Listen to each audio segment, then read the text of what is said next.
नमस्कार। राम राम। खम्मा घणी। आज जोश कैसा है? हाई है या सर्दी में ठंडा पड़ गया? जोश तो हमेशा हाई रहता है सर, लेकिन इस नए सुजस बुलेटिन को देखकर मेरा कॉन्फिडेंस थोड़ा हिल रहा है। इसमें इतना सारा डेटा है, ग्राम, एनर्जी अवार्ड्स, पुलिस रिफॉर्म्स। हम परीक्षा के लिए ये सब कैसे याद रखेंगे? अरे पगली, टेंशन लेने का नहीं, देने का।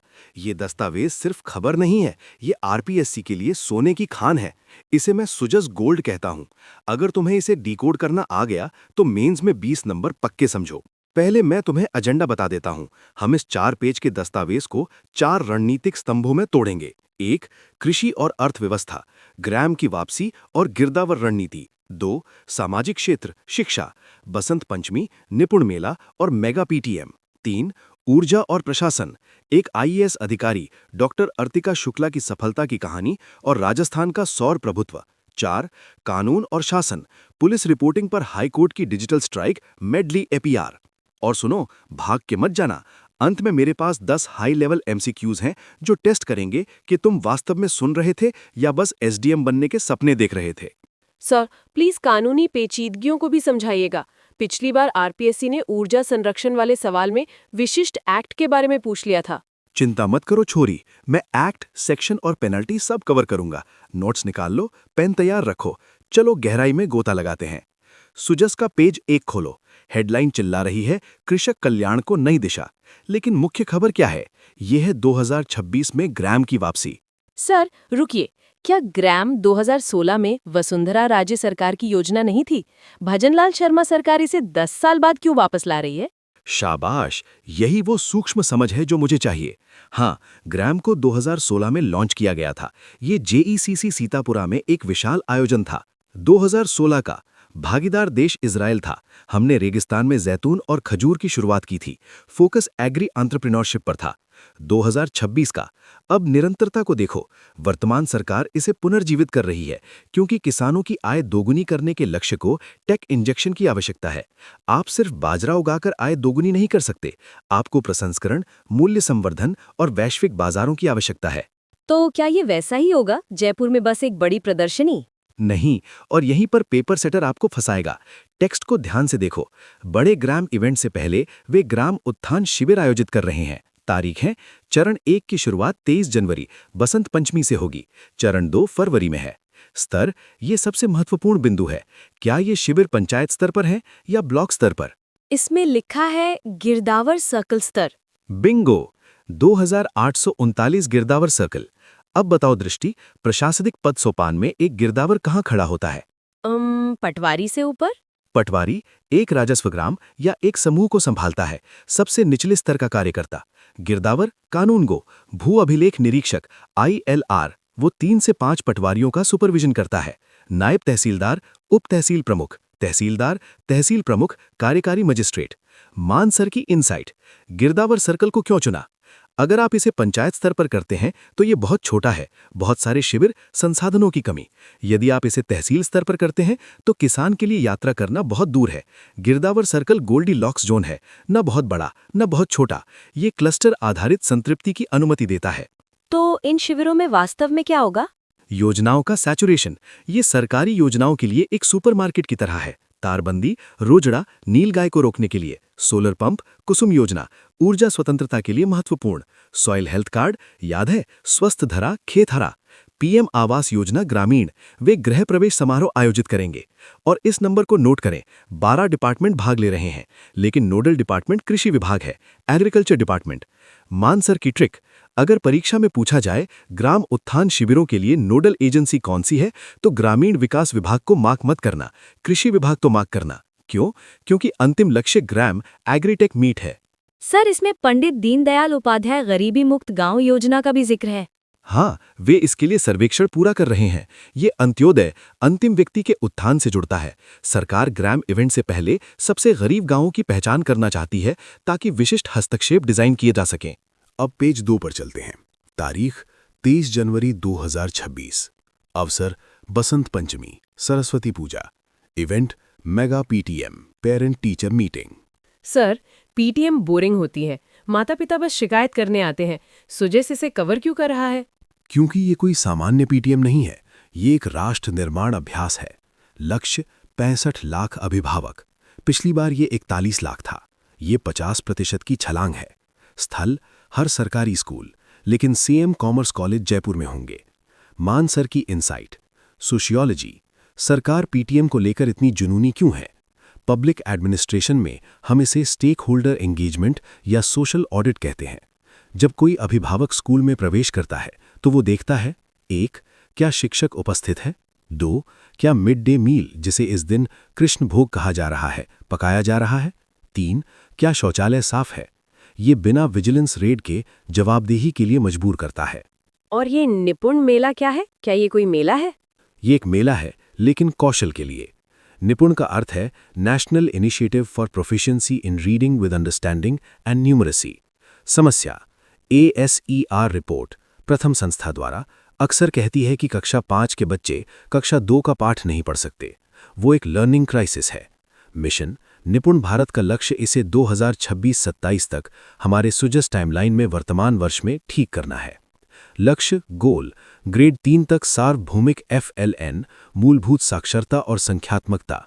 उदाहरण लक्ष्य ग्रेड 3 के बच्चे को समझ के साथ 60 शब्द प्रति मिनट पढ़ना चाहिए। तो ये मेला दिखावे के लिए है?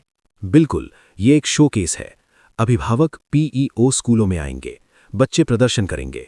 पापा देखो, मैं ये कहानी पढ़ सकता हूँ, या मम्मी मैं ये घटाव कर सकता हूँ। यदि बच्चा ये नहीं कर सकता तो माता पिता शिक्षक से पूछते हैं क्यों। ये गुणवत्तापूर्ण शिक्षा के लिए सामुदायिक दबाव बनाता है। सर, आपने PEO का उल्लेख किया, वो कौन है? PEO पंचायत के सीनियर सेकेंडरी स्कूल का प्रिंसिपल। वो पूरे गांव के क्लस्टर के लिए प्रारंभिक शिक्षा का बॉस है। UCEO शहरी क्लस्टर प्रारंभिक शिक्षा अधिकारी, शहरी समकक्ष। मेला इन्हीं नोडल बिंदुओं पर हो रहा है। मान सर की ट्रिक, त्रिस्तरीय सहभागिता शब्द याद रखें। 1. विद्यार्थी स्टूडेंट, 2. शिक्षक टीचर, 3. अभिभावक पेरेंट। ये त्रिकोण नई शिक्षा नीति 2020 की कुंजी है। साथ ही ट्रांसपोर्ट वाउचर के बारे में कुछ है? हाँ, प्रत्यक्ष लाभ हस्तांतरण DBT transport voucher 6 lakh students के लिए। यदि आपका स्कूल दूर है तो सरकार आपके बस या ऑटो का किराया देती है। मुफ्त साइकिल 4 लाख लड़कियों के लिए। क्यों? माध्यमिक शिक्षा में ड्रॉप आउट रेट को कम करने के लिए। अब पेज 3 पर चलते हैं। यहाँ भूगोल अर्थव्यवस्था से मिलता है।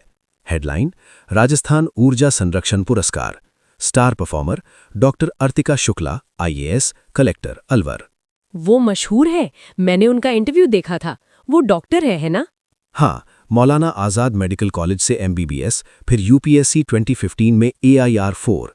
उनकी उपलब्धि, उन्होंने ऊर्जा दक्षता को बढ़ावा देने के लिए जिला कलेक्टर श्रेणी में प्रथम पुरस्कार जीता। अलवर क्यों? अलवर राजस्थान का औद्योगिक पावर हाउस है। भिवाड़ी, नीमराना, खुशखेड़ा ये भारी बिजली की खपत करता है। वहाँ ऊर्जा दक्षता को बढ़ावा देने का राज्य के कार्बन फुटप्रिंट पर बड़ा प्रभाव पड़ता है। सर, यहाँ उल्लेखित राज्य ऊर्जा कार्य योजना क्या है? अच्छी पकड़ है। पृष्ठभूमि ऊर्जा संरक्षण अधिनियम 2001। लक्ष्य PM का 2070 तक नेट जीरो का लक्ष्य। राजस्थान की स्थिति, हम 42 गीगावाट नवीकरणीय ऊर्जा क्षमता के साथ भारत में नंबर 1 हैं। सौर, हमारे पास दुनिया में सबसे ज्यादा इंसुलेशन यानी धूप है। पवन, पश्चिमी राजस्थान एक विंड टनल है। सर, क्या हम राइजिंग राजस्थान के आंकड़ों के बारे में बात कर सकते हैं? विपक्ष कहता है कि ये नकली है, सरकार कहती है कि ये असली है। परीक्षा के लिए सच क्या है? परीक्षा के लिए सरकारी डेटा ही एकमात्र सत्य है। चलो MOU रूपांतरण दर यानी कन्वर्जन रेट का विश्लेषण करते हैं। कुल हस्ताक्षरित दिसंबर 2024 रुपए 35 लाख करोड़। काम शुरू जनवरी 2026 तक रुपए 8 लाख करोड़। गणित का समय 8/35 लगभग 22.8%। मान सर की इनसाइट, केवल 12 महीनों में 23% रूपांतरण दर अभूतपूर्व है। आमतौर पर 20% तक पहुंचने में 3-4 साल लगते हैं। शीर्ष क्षेत्र सौर और ऊर्जा 5.6 लाख करोड़। माइनिंग, शहरी विकास। निष्कर्ष, डबल इंजन सरकार का नैरेटिव इस डेटा द्वारा समर्थित है। ईज ऑफ डूइंग बिजनेस सुधारों का तेजी से कार्यान्वयन काम कर रहा है। सर, एक छोटी सी बात सर, PM सूर्य घर योजना, उन्होंने इंडक्शन कुकटॉप दिए, क्यों? कड़ियों को जोड़ो दृष्टि। सोलर रूफटॉप, मुफ्त बिजली, इंडक्शन कुकटॉप, LPG का कम उपयोग। ये क्लीन कुकिंग स्ट्रैटेजी है। ये विदेशी मुद्रा तेल आयात बचाता है और दिन के दौरान घर में उत्पन्न सौर ऊर्जा का उपयोग करता है। अब पेज 4 पर चलते हैं। ये आज की क्लास का सबसे टेक्निकल और कानूनी रूप से महत्वपूर्ण हिस्सा है। हेडलाइन: 1 फरवरी 2026 से पेपरलेस पुलिस और मेडिकल रिपोर्ट्स। सर, मेडलेपर क्या है? ये किसी बीमारी जैसा लगता है। ये है फर्जी मेडिकल रिपोर्ट्स की बीमारी का इलाज। मेडलेपर का अर्थ है medico legal examination and postmortem reporting. आदेश: जस्टिस रवि चिरानिया के नेतृत्व में राजस्थान उच्च न्यायालय जोधपुर बेंच ने नवंबर 2025 में एक आदेश पारित किया। नियम: 1 फरवरी 2026 से अदालत में कोई भी हस्तलिखित एमएलसी या पीएमआर रिपोर्ट स्वीकार नहीं की जाएगी। क्यों? लिखावट में क्या गलत है? डॉक्टरों की लिखावट खराब होती है, लेकिन क्या ये अवैध है? ये साक्ष्य से छेड़छाड़ के बारे में है। परिदृश्य: एक अपराधी डॉक्टर को पैसे देता है, डॉक्टर टेक्स्ट को ओवरराइट करके गंभीर चोट यानी हड्डी टूटना को साधारण चोट यानी खरोच में बदल देता है। कोर्ट में केस गिर जाता है। समाधान: मेडलेपर। Police CCTNS crime and criminal tracking and systems के जरिए अनुरोध भेजती है। डॉक्टर लॉग इन करता है, बायोमेट्रिक। डॉक्टर निष्कर्ष सीधे सॉफ्टवेयर में दर्ज करता है। रिपोर्ट लॉक और टाइम स्टैम्प्ड हो जाती है। कोई बैकडेटिंग नहीं, कोई ओवरराइटिंग नहीं। मानसर की कानूनी बारीकी: कठोर दायित्व, स्ट्रिक्ट लायबिलिटी। सुजस कहता है यदि एक हस्तलिखित रिपोर्ट तैयार की जाती है तो एसएचओ और एसपी व्यक्तिगत रूप से जिम्मेदार होंगे। एसपी क्यों? प्रशासन में ये प्रतिनिधिक दायित्व है। अगर बॉस को सजा नहीं मिलेगी तो अधीनस्थ नहीं सुनेंगे। मिसाल: पंजाब और हरियाणा 2012 से इसका उपयोग कर रहे हैं। न्यायिक अधिशक्ति के कारण राजस्थान 14 वर्ष बाद इसकी बराबरी कर रहा है। सर, इसमें भरतपुर में टेलीमेडिसिन का भी उल्लेख है। हाँ, आरबीएम अस्पताल भरतपुर। तथ्य: ये टेलीमेडिसिन के लिए एक हब बन गया है। डेटा: 9000 प्लस मरीज। प्रभाव: ये एसएमएस अस्पताल जयपुर पर मरीजों का भार कम करता है। ये विकेंद्रीकृत स्वास्थ्य सेवा है। चलो, टी ब्रेक खत्म। एमसीक्यूज पर कूदने से पहले यहाँ चीट शीट है। इस टेबल को याद कर लो। अगर तुम ये भूल गए तो फेल होने पर मुझे दोष मत देना। कीवर्ड: मुख्य तथ्य, डेटा, मानसर की trick, insight. GRAM 2026 global Rajasthan agritech meet, Basant Panchami पर launch. Focus: tech plus market. गिरदावर सर्किल 2839 सर्किल शिविरों का स्थान। पंचायत मार्क मत करना, ये गिरदावर है। मेडली एआर अनिवार्य डिजिटल एमएलसी पीएमआर। समय सीमा 1 फरवरी 2026। एसपी एसएचओ पर कठोर दायित्व। डॉक्टर अर्तिका शुक्ला ऊर्जा पुरस्कार, collector Alwar. Doctor plus IAS, Alwar = उद्योग = ऊर्जा दक्षता। मेगा पीटीएम 65 लाख अभिभावक। सोशल ऑडिट निपुण मेला एफएलएन कौशल दिखाता है। Rising Rajasthan 8 lakh crore grounded 23%। उच्च रूपांतरण दर, सौर शीर्ष क्षेत्र है। नवीकरणीय ऊर्जा 42 गीगावाट क्षमता, राजस्थान नंबर 1 है। नोडल विभाग शिविर कृषि विभाग, ग्रामीण विकास नहीं, क्योंकि लक्ष्य एग्रीटेक है। अब सुनो ध्यान से। ये विस्तृत विश्लेषण, गिरदावर पदानुक्रम का फ्लो चार्ट और ग्राम योजनाओं की सूची मैंने अपने प्राइवेट चैनल पर एक विशेष पीडीएफ अपलोड की है। टेलीग्राम पर Mansar RAS updates, link description में है, काल्पनिक विवरण की ओर इशारा करते हुए। इसे अभी ज्वाइन करें। मैं वहां डेली वोकैबुलरी शब्द भी पोस्ट करता हूं, इसे मिस मत करना। अब अपनी किताबें बंद करो, अपने दिमाग खोलो। यहां 10 प्रश्न हैं। ये लॉलीपॉप प्रश्न नहीं है, ये आरपीएससी स्टैंडर्ड हैं। यदि आप इन्हें हल कर सकते हैं तो आप परीक्षा के लिए तैयार हैं। आज का पहला सवाल, क्वेश्चन नंबर 1। सुजस बुलेटिन में उल्लिखित ग्राम उत्थान शिविरों जनवरी 2026 की कार्यान्वयन रणनीति के संबंध में निम्नलिखित कथनों पर विचार करें। 1. जमीनी स्तर पर संतृप्ति सुनिश्चित करने के लिए शिविर ग्राम पंचायत मुख्यालय पर आयोजित किए जाते हैं। 2. 12 भाग लेने वाले विभागों की गतिविधियों के समन्वय के लिए कृषि विभाग को नोडल विभाग नामित किया गया है। 3. शिविर ग्लोबल राजस्थान एग्रीटेक मीट ग्राम 2026 के अग्रदूत प्रीकर्सर हैं, जो लाभार्थी पहचान तंत्र के रूप में कार्य करते हैं। 4. पंडित दीनदयाल उपाध्याय गरीबी मुक्त गांव योजना सर्वेक्षण पूरा करना इन शिविरों के दौरान लक्षित गतिविधियों में से एक है। ऊपर दिए गए कथनों में से कौन से सही हैं? ए. केवल 1, 2 और 3। बी. केवल 2, 3 और 4। सी. केवल 1, 3 और 4। डी. उपरोक्त सभी। दृष्टि, क्या तुम्हें इसका उत्तर पता है? हाँ सर, मेरे अनुसार इसका उत्तर बी, केवल 2, 3 और 4 है। सही जवाब। चलो अभी इसकी व्याख्या करते हैं। कथन 1 गलत है। ये क्लासिक प्रशासनिक जाल है। सुजस बुलेटिन स्पष्ट रूप से बताता है कि शिविर गिरदावर सर्किल स्तर पर आयोजित किए जाएंगे, न कि ग्राम पंचायत स्तर पर। मानसर का लॉजिक, लगभग 11,000 प्लस पंचायतें हैं, लेकिन केवल लगभग 2,839 गिरदावर सर्किल हैं। बेहतर प्रशासनिक नियंत्रण और संसाधन एकत्रीकरण के लिए सरकार ने गिरदावर स्तर को चुना है। गिरदावर कानून को कई पटवारियों का पर्यवेक्षण करता है, जिससे ये एक क्लस्टर दृष्टिकोण बन जाता है। कथन 2 सही है। ग्रामीण विकास, पंचायती राज, ऊर्जा और पशुपालन की भागीदारी के बावजूद कृषि विभाग नोडल एजेंसी है। ऐसा इसलिए है क्योंकि व्यापक विषय एग्रीटेक और कृषक कल्याण है। कथन 3 सही है। बुलेटिन में संवाद सीधे शिविरों को ग्राम 2026 आयोजन से जोड़ता है। शिविर लामबंदी चरण है, ये सुनिश्चित करने के लिए कि जब ग्लोबल मीट हो तो किसान पहले से ही बुनियादी योजनाओं जैसे मृदा स्वास्थ्य कार्ड, सौर पंप से जुड़े हों। कथन 4 सही है। बुलेटिन में उल्लेख है कि पंडित दीनदयाल उपाध्याय गरीबी मुक्त गांव योजना के सर्वेक्षण का कार्य इस अवधि के दौरान पूरा किया जाएगा।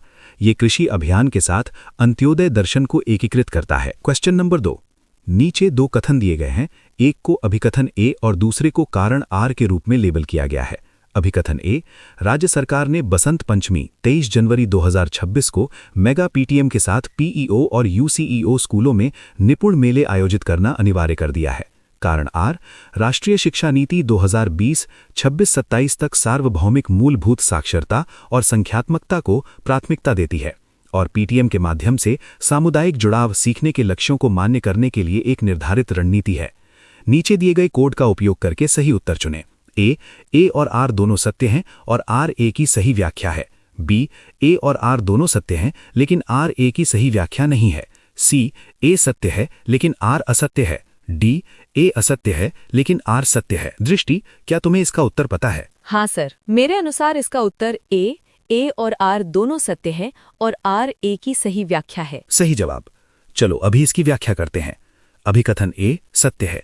सुजस बुलेटिन इस बात की पुष्टि करता है कि 23 जनवरी को पीईओ और यूसीईओ स्तरों पर निपुण मेले आयोजित किए जा रहे हैं। संदर्भ, बसंत पंचमी देवी सरस्वती का चुनाव सीखने की शुरुआत के लिए प्रतीकात्मक है। कारण आर सत्य है। निपुण भारत मिशन दिशा निर्देश स्पष्ट रूप से लक्ष्य परिभाषित करते हैं, 2026-27 तक सार्वभौमिक मूलभूत साक्षरता और संख्यात्मकता। लक्ष्य, मिशन विशिष्ट लक्ष्य परिभाषित करता है, जैसे समझ के साथ 60 शब्द प्रति मिनट पढ़ना। नियंत्रण, निर्देश अभिभावकों और सामुदायिक जुड़ाव जनमानस पर जोर देते हैं। मेला आयोजित करने का कारण ठीक एनईपी 2020 के इस मनादेश को पूरा करना है, माता पिता को लक्ष्यों के बारे में जागरूक करना ताकि वे अपने बच्चे की प्रगति को ट्रैक कर सकें। लिंकेज, आर ए की व्याख्या करता है क्योंकि मेला कोई यादृच्छिक घटना नहीं है, ये निपुण लक्ष्यों के लिए कार्यान्वयन उपकरण है। सरकार 2026-27 की समय सीमा समाप्त होने से पहले एफएलएन स्थिति का ऑडिट कर रही है। क्वेश्चन नंबर 3, सुजस बुलेटिन के अनुसार निम्नलिखित ऊर्जा संरक्षण पुरस्कार श्रेणियों और मुख्य डेटा को उनके संबंधित विवरणों के साथ सुमेलित करें। सूची 1, पैरामीटर या श्रेणी। सूची 2, विवरण या विजेता। ए, जिला कलेक्टर प्रथम पुरस्कार 2, डॉक्टर अर्तिका शुक्ला अलवर। बी, राजस्थान की आरी क्षमता 1, 42 गीगावाट। सी, पीएम सूर्य घर लाभ 4, इंडक्शन कुकटॉप वितरण। डी, अलवर का फोकस क्षेत्र 3, उद्योगों में ऊर्जा दक्षता को बढ़ावा देना। सही कोड चुनें। ए 2, B 1, C 4, D 3, B A 2, B 1, C 3, D 4, C A 3, B 1, C 4, D 2, D A 2, B 4, C 1, D 3। दृष्टि, क्या तुम्हें इसका उत्तर पता है? हाँ सर, मेरे अनुसार इसका उत्तर A2, B1, C4, D3 है। सही जवाब। चलो अभी इसकी व्याख्या करते हैं। A2, जिला कलेक्टर प्रथम पुरस्कार डॉक्टर अर्तिका शुक्ला अलवर। मानसर का नोट, वे एक IAS ऑफिसर 2016 बैच और मेडिकल डॉक्टर हैं जो अपने स्वच्छता और ऊर्जा के काम के लिए जानी जाती हैं। B1, राजस्थान की आरी क्षमता। RRECL MD ने कहा कि राजस्थान 42 गीगावाट नवीनीकरणीय ऊर्जा क्षमता के साथ देश में सबसे आगे है। ये करंट अफेयर्स में अपडेट किया गया एक स्टैटिक जीके फैक्ट है। C4, PM सूर्य घर लाभ कार्यक्रम में लाभार्थियों को इंडक्शन कुकटॉप वितरित किए गए। तर्क, कार्बन फुटप्रिंट को कम करने के लिए सौर ऊर्जा को इलेक्ट्रिक कुकिंग के साथ जोड़ना। D3, अलवर का फोकस क्षेत्र, अलवर के पुरस्कार के लिए प्रशस्ति पत्र विभिन्न क्षेत्रों में ऊर्जा दक्षता को बढ़ावा देना था, विशेष रूप से औद्योगिक क्लस्टर भिवाड़ी या नीमराणा को लक्षित करना जो अलवर में प्रमुख हैं। प्रश्न नंबर 4। राजस्थान में मेडिको लीगल रिपोर्ट MLC के डिजिटलीकरण के संदर्भ में निम्नलिखित कथनों पर विचार करें। 1। राजस्थान उच्च न्यायालय ने भारतीय साक्ष्य अधिनियम की धारा 45 विशेषज्ञ राय का हवाला देते हुए मेडली APR सॉफ्टवेयर के उपयोग को अनिवार्य किया है। 2। डेटा से छेड़छाड़ को रोकने के लिए सिस्टम को CCTNS के साथ अनिवार्य एकीकरण की आवश्यकता है। 3। 1 फरवरी 2026 से यदि किसी जिले से हस्तलिखित रिपोर्ट प्रस्तुत की जाती है तो पुलिस अधीक्षक SP को व्यक्तिगत रूप से उत्तरदायी ठहराया जाएगा। 4। मेडली APR सिस्टम को पहली बार 2012 में राजस्थान में लागू किया गया था लेकिन बंद कर दिया गया था। कौन से कथन सही हैं? A. केवल 1, 2 और 3। B. केवल 2 और 3। C. केवल 2, 3 और 4। D. केवल 1 और 4। दृष्टि, क्या तुम्हें इसका उत्तर पता है? हाँ सर, मेरे अनुसार इसका उत्तर B, केवल 2 और 3। सही जवाब। चलो अभी इसकी व्याख्या करते हैं। कथन 1 गलत है, आंशिक रूप से। जबकि उच्च न्यायालय ने सॉफ्टवेयर को अनिवार्य किया था, धारा 45 का विशिष्ट उद्धरण एक सामान्य कानूनी सिद्धांत है, लेकिन सुजस और स्निपेट्स उच्च न्यायालय के आदेश यानी नवंबर 2025 और पंजाब हरियाणा के साथ तुलना पर ध्यान केंद्रित करते हैं। बाध्यता न्यायिक आदेश से आती है ताकि पारदर्शिता सुनिश्चित की जा सके, न कि केवल इस संदर्भ में धारा 45 की वैधानिक व्याख्या से। कथन 2 सही है। वर्कफ्लो स्पष्ट रूप से मांग करता है कि अनुरोध CCTNS के माध्यम से उत्पन्न किया जाना चाहिए और रिपोर्ट मेडली APR पर उत्पन्न की जानी चाहिए। ये डिजिटल हैंडशेक पुलिस को डॉक्टर को मैनुअली प्रभावित करने से रोकता है। कथन 3 सही है। ये सबसे महत्वपूर्ण प्रशासनिक बिंदु है। आदेश SHO और SP DCP पर कठोर दायित्व यानी स्ट्रिक्ट लायबिलिटी लगाता है। अगर कोई डॉक्टर हस्तलिखित रिपोर्ट लिखता है तो वे अज्ञानता का दावा नहीं कर सकते। अनुपालन सुनिश्चित करने के लिए वे व्यक्तिगत रूप से जिम्मेदार हैं। कथन 4 गलत है। राजस्थान 2012 में इसे लागू करने में विफल रहा। ये पंजाब, हरियाणा और चंडीगढ़ थे जिन्होंने इसे 2012 में लागू किया था। उच्च न्यायालय ने 13-14 साल की देरी के लिए राजस्थान को फटकार लगाई। ये लागू और बंद नहीं किया गया था। इस आदेश तक इसे कभी भी ठीक से लागू नहीं किया गया था। प्रश्न number 5। Rising Rajasthan global investment summit दिसंबर 2024 का डेटा परियोजना कार्यान्वयन में एक विशिष्ट प्रवृत्ति को दर्शाता है। जनवरी 2026 में जारी आधिकारिक आंकड़ों द्वारा निम्नलिखित में से कौन सा विश्लेषणात्मक कथन समर्थित है? A. कार्यान्वयन दर MOU टू ग्राउंडिंग 10% से कम है, जो नीतिगत पक्षाघात का संकेत देती है। B. ऊर्जा क्षेत्र निवेश प्रस्तावों के बहुमत के लिए जिम्मेदार है, इसके बाद खनन और शहरी विकास का स्थान है। C. हस्ताक्षरित समझौता ज्ञापनों MOUs का कुल मूल्य 8 लाख करोड़ रुपए था, जिसमें चरण 2 में 35 लाख करोड़ रुपए की उम्मीद थी। D. शिखर सम्मेलन ने विशेष रूप से MSME क्षेत्र पर ध्यान केंद्रित किया, भारी उद्योगों की उपेक्षा की। दृष्टि, क्या तुम्हें इसका उत्तर पता है? हाँ सर, मेरे अनुसार इसका उत्तर B, ऊर्जा क्षेत्र निवेश प्रस्तावों के बहुमत के लिए जिम्मेदार है। इसके बाद खनन और शहरी विकास का स्थान है। सही जवाब। चलो अभी इसकी व्याख्या करते हैं। विकल्प A गलत है। डेटा लगभग 23% कार्यान्वयन दर 35 लाख करोड़ रुपए में से 8 लाख करोड़ रुपए ग्राउंडेड दिखाता है। इसे लोक प्रशासन में उच्च सफलता दर माना जाता है, जो नीतिगत पक्षाघात का खंडन करता है। विकल्प B सही है। विस्तृत स्निपेट्स पुष्टि करते हैं कि ऊर्जा क्षेत्र नवीकरणीय 5.6 लाख करोड़ रुपए से अधिक के प्रस्तावों के साथ सबसे आगे था। खनन और शहरी विकास आवास अगले बड़े क्षेत्र थे। ये राजस्थान के प्राकृतिक संसाधन लाभों के अनुरूप है। विकल्प C गलत है। ये आंकड़ों को उलट देता है। हस्ताक्षरित 35 लाख करोड़, ग्राउंडेड 8 लाख करोड़। विकल्प D गलत है। जबकि MSME एक हिस्सा थे, निवेश की भारी मात्रा यानी 35 लाख करोड़ और ऊर्जा खनन का प्रभुत्व साबित करता है कि ये बड़े पैमाने पर उद्योगों और बुनियादी ढांचे की ओर भारी रूप से झुका हुआ था। प्रश्न नंबर 6। 2026 में ग्रैम यानी ग्लोबल राजस्थान एग्रीटेक मीट का पुनरुत्थान इसकी 2016 की शुरुआत के साथ समानताएं दर्शाता है।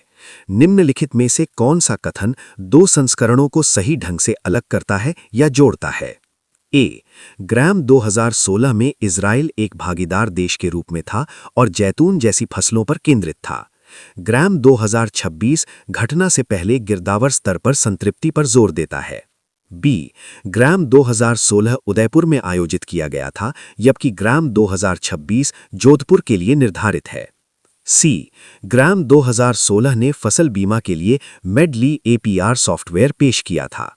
डी, ग्रैम 2026 पूरी तरह से जैविक खेती पर ध्यान केंद्रित करने के लिए पशुपालन को बाहर करता है।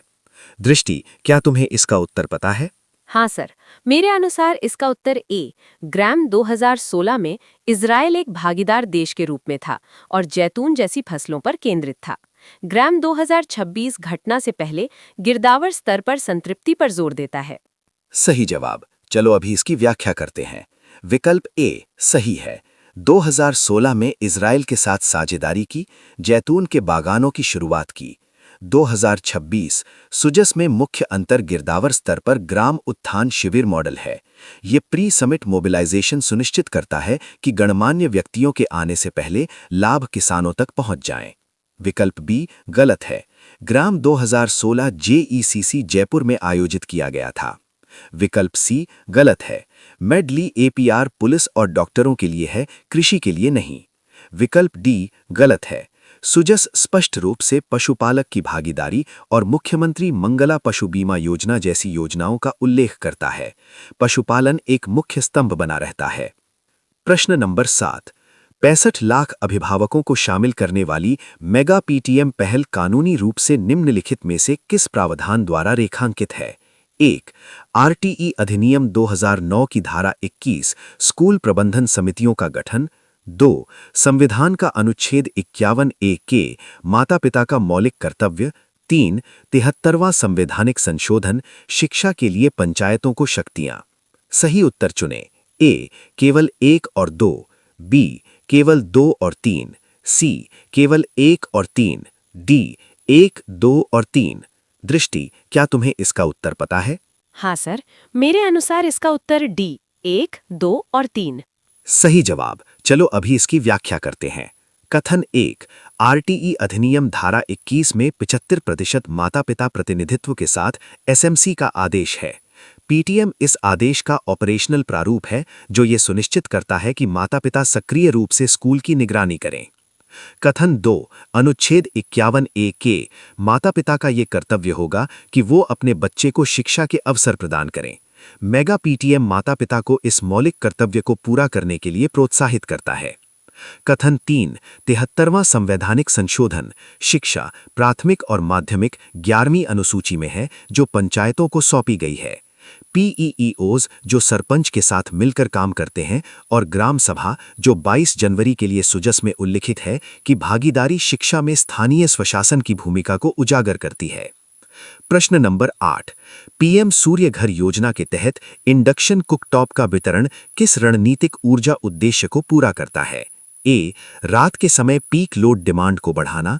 बी, दिन के दौरान उत्पन्न सौर ऊर्जा के स्व उपभोग को बढ़ावा देना, ग्रिड अस्थिरता और एलपीजी आयात को कम करना।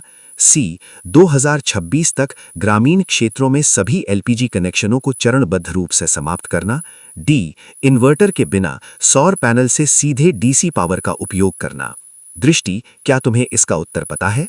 हाँ सर, मेरे अनुसार इसका उत्तर बी, दिन के दौरान उत्पन्न सौर ऊर्जा के स्व उपभोग को बढ़ावा देना, ग्रिड अस्थिरता और एलपीजी आयात को कम करना। सही जवाब। चलो अभी इसकी व्याख्या करते हैं। तर्क, सौर पैनल दोपहर 12 बजे से 2 बजे के बीच पीक पावर उत्पन्न करते हैं। यदि घर इसका उपयोग नहीं करते हैं तो ये ग्रिड को बाढ़ से भर देता है जो स्थानीय ट्रांसफार्मर को अस्थिर कर सकता है। समाधान, लोगों को उसी सटीक समय पर इंडक्शन कुकटॉप का उपयोग करके दोपहर का भोजन पकाने के लिए प्रोत्साहित करना चाहिए। ये सौर ऊर्जा का यथास्थान उपयोग करता है। आर्थिक लाभ, ये एलपीजी और प्राकृतिक गैस के आयात बिल को कम करता है। विकल्प सी बहुत चरम है। यानी सभी एलपीजी को चरणबद्ध रूप से समाप्त करना तत्काल घोषित लक्ष्य नहीं है। विकल्प डी तकनीकी रूप से गलत है क्योंकि मानक इंडक्शन कुकटॉप एसी पावर का उपयोग करते हैं, यानी इन्वर्टर के माध्यम से। प्रश्न नंबर 9। सुजस बुलेटिन में रीको में विभिन्न पदों के लिए भर्ती का उल्लेख है। पद को उसके प्राथमिक प्रशासनिक कार्य के साथ मिलाएं। सूची 1 पद, सूची 2 कार्य। ए कनिष्ठ विधि अधिकारी यानी जेएलओ, स्थानिक नियोजन और जोनिंग औद्योगिक क्षेत्रों की। बी सहायक नगर नियोजक एटीपी, अनुबंधों की जांच और अदालत मुकदमे। सी ड्राफ्ट्समैन यानी ड्राफ्ट्समैन, तकनीकी चित्र और नक्शे। डी प्रोग्रामर, आईटी अवसंरचना और डिजिटल अनुपालन। सही कोड चुनें। A A2 B1 C3 D4, B A1 B2 C3 D4, C A2 B3 C1 D4, D A4 B1 C2 D3। दृष्टि, क्या तुम्हें इसका उत्तर पता है? मेरे अनुसार इसका उत्तर है ए A2 B1 C3 D4। सही जवाब। चलो अभी इसकी व्याख्या करते हैं। A2 कानूनी अधिकारी अदालती मामलों और अनुबंधों को संभालते हैं। रीको भूमि आवंटन से संबंधित है, जिसमें भारी मुकदमेबाजी शामिल है। B1 एटीपी नगर नियोजक जोनिंग, जैसे फैक्ट्री कहाँ रखनी है, सड़क कहाँ रखनी है, से निपटते हैं। वे रीको के औद्योगिक क्षेत्र के विकास के लिए महत्वपूर्ण है। C3 प्रारूपकार, वे प्लानर की दृष्टि के आधार पर नक्शे और चित्र बनाते हैं। D4 प्रोग्रामर, डिजिटल सिस्टम जैसे ऑनलाइन भूमि नीलामी पोर्टल या आंतरिक ERP को संभालता है। Question number 10। सुजस बुलेटिन जनवरी 2026 में उल्लेखित निम्नलिखित घटनाओं को सही कालानुक्रमिक क्रम यानी कि क्रोनोलॉजिकल ऑर्डर में व्यवस्थित करें। 1 ग्राम उत्थान शिविरों के चरण 1 की शुरुआत। 2 अनिवार्य डिजिटल MLC/PMR कार्यान्वयन। 3 ग्रामीणों को शिविरों के बारे में सूचित करने के लिए ग्राम सभाएं। 4 मेगा PTM और निपुण मेला। सही उत्तर चुनें। A 3/1/4/2, B 3/1 and 4 एक ही दिन /2, C 1/3/4/2, D 4/1/3/2। दृष्टि, क्या तुम्हें इसका उत्तर पता है? हाँ सर, मेरे अनुसार इसका उत्तर है B 3/1/4/2। सही जवाब। चलो अभी इसकी व्याख्या करते हैं। 1 ग्राम सभाएं 22 जनवरी। सुजस कहता है कि 22 जनवरी को ग्राम सभाओं के माध्यम से जानकारी दी जाएगी। पहला कदम। 2 ग्राम उत्थान शिविर चरण 1 23 जनवरी। बसंत पंचमी पर शुरू होता है। 3 मेगा PTM या निपुण मेला 23 जनवरी। ये भी बसंत पंचमी के लिए निर्धारित है, इसीलिए घटना 1 और 4 एक ही दिन है। 4 डिजिटल MLC कार्यान्वयन 1 फरवरी 2026।